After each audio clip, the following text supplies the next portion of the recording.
Hey everyone, we're TowawayCouple. I'm Tom the driver. And I'm Bunny, the placard installer. Trigger warning. Trigger warning. Trigger warning. So apparently a lot of people don't like the use of the word placard to reference your DOT numbers. He's going to go there. So when we install our placards, well, they got magnetics. Mm-hmm. They got window clings. Right. They got the metal hangers that hang on the outside of the window where you roll it up, it locks it in place.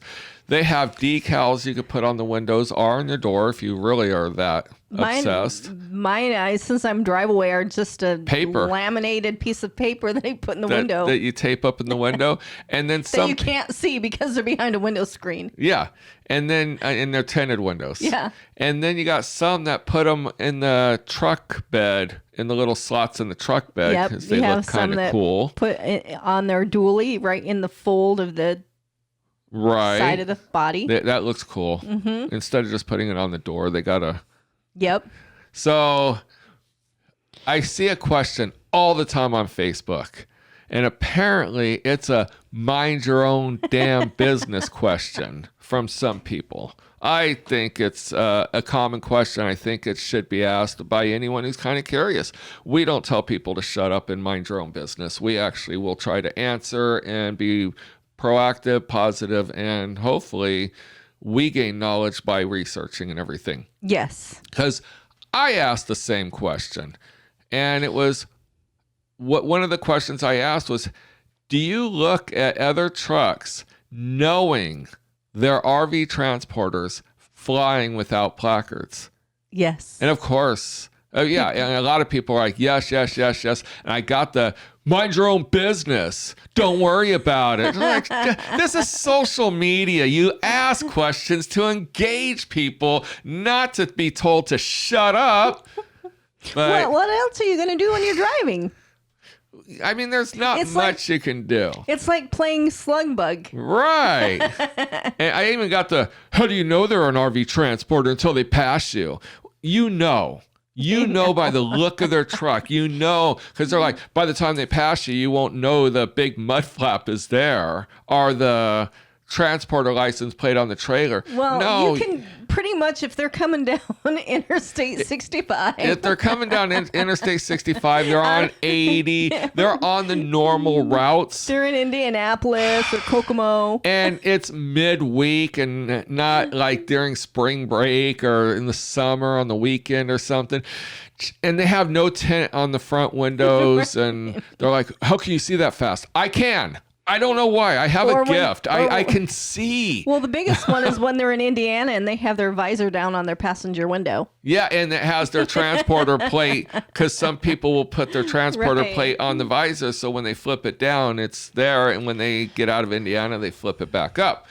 So the question is okay, the question is kind of an obvious gimme question, but a lot of people ask it. I just asked, do you look at the trucks coming down? You also could tell by the brand spanking new trailer with the 3-year warranty or 5-year warranty. The big ass still on the side. Sticker on the side. Or the ones that are still wrapped, that have the wrapping now around the front nose. So we're referring to Facebook and the RV transporter groups and forums and all those as unsocial media. And because people ask genuine questions and you get a lot of people that want to be very helpful. A lot of people are genuinely helpful, but because of a few that are loud and proud of your feelings don't matter and stuff like that, they kind of get off on that. But what it does is it stifles the whole group. I'm looking at a group of, I don't know, we should just talk about Facebook on this one. I'm looking at a group of 11,000, 6,000, 9,000 people, but it's the same 20 people commenting. And I can only guess the reason why is because nobody wants the drama of making a post to get blasted. No. You got to have thick skin. We have thick skin. We don't give a crap. But we asked the question about the whole placard thing because, when we go back, we're technically off duty. We don't dispatch till we get to Indiana, and therefore we're not under dispatch, so we don't fly our placards until we are dispatched. Well, Once we're dispatched, we'll put them on. Right. Yeah. Because you know what? We're not going to drive back on hopes that we're going to get something. We're going to go ahead and sit there and wait. You know what I mean? Right. So we've played that game before. Right. So anyway, somebody today asked, how come I keep seeing trucks, obviously with transporter plates or whatever, pulling a trailer and they don't have placards on? And, you know, there's a lot of reasons for this, and none of them are valid. One, I think, is monkey see, monkey do. I think what it happens is people are talking and they say, oh, I don't run my placards. I just bypass the weigh stations. And a lot of people do that.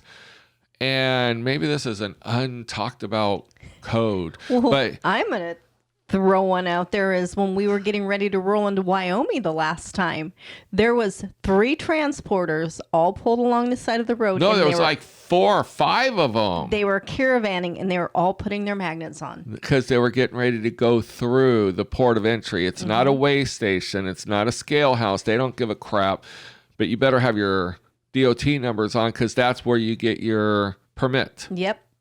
So it was kind of funny because we saw them all off the freeway, all putting their magnetics on, or DOT numbers, or whatever you want to call it, placards. It just doesn't matter to us. It really does offend a lot of people, though. It does. Trigger warning. Because they say that the placards are meant for ones that are running with chemical hazardous materials. So that's where they're saying placards. But for the people like us, we don't know this. But no, Horizon refers to them as placards. Horizon actually on your printed out paperwork says, did you put your placards on? Yeah. And people are like, well, they're wrong. Okay, they're wrong. Who cares? Who cares? It's not that big of a deal. So the other reasons is they want to bypass the weigh stations. And I posted on it and I said, you know what? People who really do fly without placards, you haven't been caught yet. Right. Yet is the key word. And when you do get pulled over, how pissed off is that trooper going to be that you tried to think he was an idiot not to spot a transporter? Because they know. They know. They see us all the time. Right. You don't. Okay, so the first thing I already said it. Most all transporters have no tint on the driver's side and passenger windows. Some do, but most do not, because DOT doesn't allow it. And therefore, like Horizon, they literally made everyone scrape their window tint off at orientation, us included. We tried getting through it, and we all talked about it. And we're like, oh, we'll just go get our windows tinted because they only inspect your truck once a year, and we'll just once a year it. But we decided not to retint ours because we've heard people getting pulled in.